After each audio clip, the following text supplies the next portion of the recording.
Every time you open the internet, you're stepping into the largest group chat in human history. Billions of users, trillions of messages, zero moderators who actually know everyone. But have you ever stopped and thought, who's actually in charge here? Who decides what websites exist, how data moves, and why your video buffers exactly when something interesting happens? Is it governments? Tech billionaires? A mysterious guy named Admin who never replies to emails?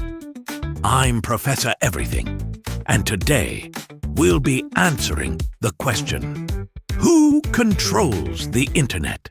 Right here on Explaining Everything.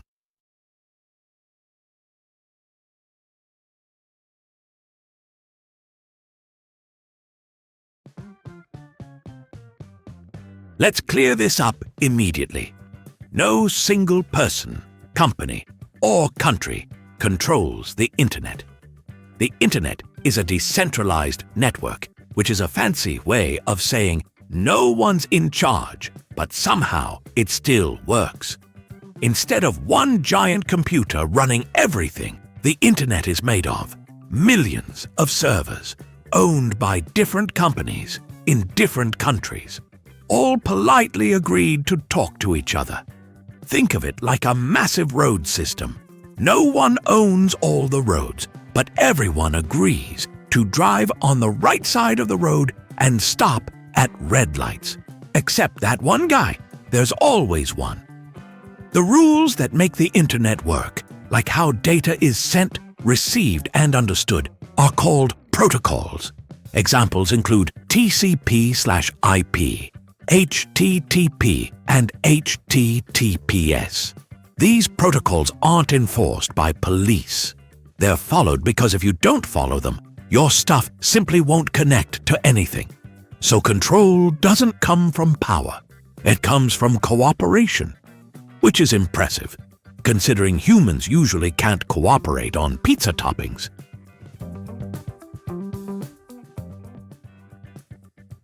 Even without a boss, the internet still needs coordination. That's where a few very important, but very boring, organizations come in. First, ICANN, Internet Corporation for Assigned Names and Numbers. They manage domainnames.com, .org, .ph, etc., IP address distribution. Without ICANN, two people could own the same website name and chaos would reign. Imagine typing youtube.com and ending up on Gary's fishing blog. Here's a fun detail most people don't realize.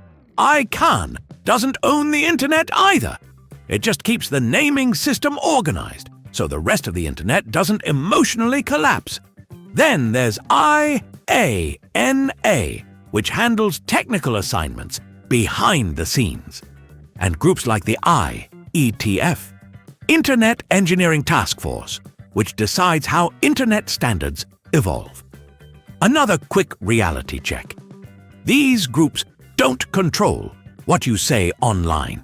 They control whether computers understand each other. They're less internet police and more grammar teachers for machines. Here's the important part. They don't decide what you post. They don't censor memes. They don't read your group chat drama. They just keep the internet's plumbing from exploding. They're basically digital plumbers saying, "Please stop flushing nonsense." Now, let's talk about the people who feel like they control the internet. Governments.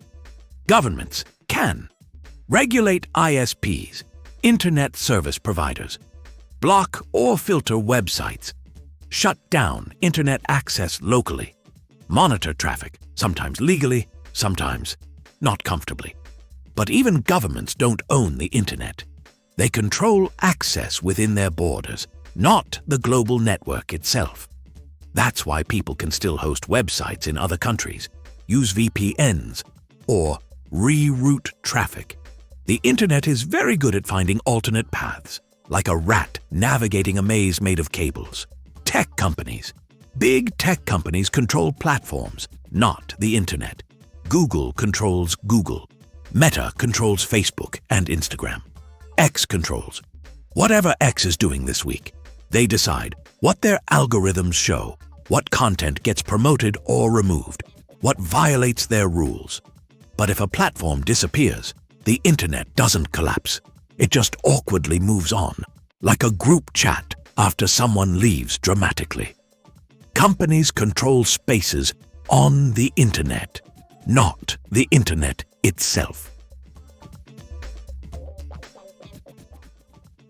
Here's the part nobody expects. The internet is controlled by infrastructure. Undersea fiber optic cables carry over 95% of global internet traffic. Yes, your memes travel through literal oceans. These cables are owned by telecom companies, tech giants, international partnerships. If one cable breaks, data simply reroutes. The internet doesn't panic. It shrugs and finds another path, like, fine, we'll go around. Then there are data centers, giant buildings full of servers storing your photos, messages, and embarrassing search history. These are owned by companies like Google, Amazon, and Microsoft. And here's the quiet truth. Whoever owns the infrastructure doesn't control what you say, but they absolutely influence how fast you say it. So while no one controls everything, power comes from owning infrastructure, maintaining connections, setting standards everyone agrees to follow. The internet survives because thousands of organizations cooperate daily, even when they don't like each other, which is honestly more impressive than most family reunions.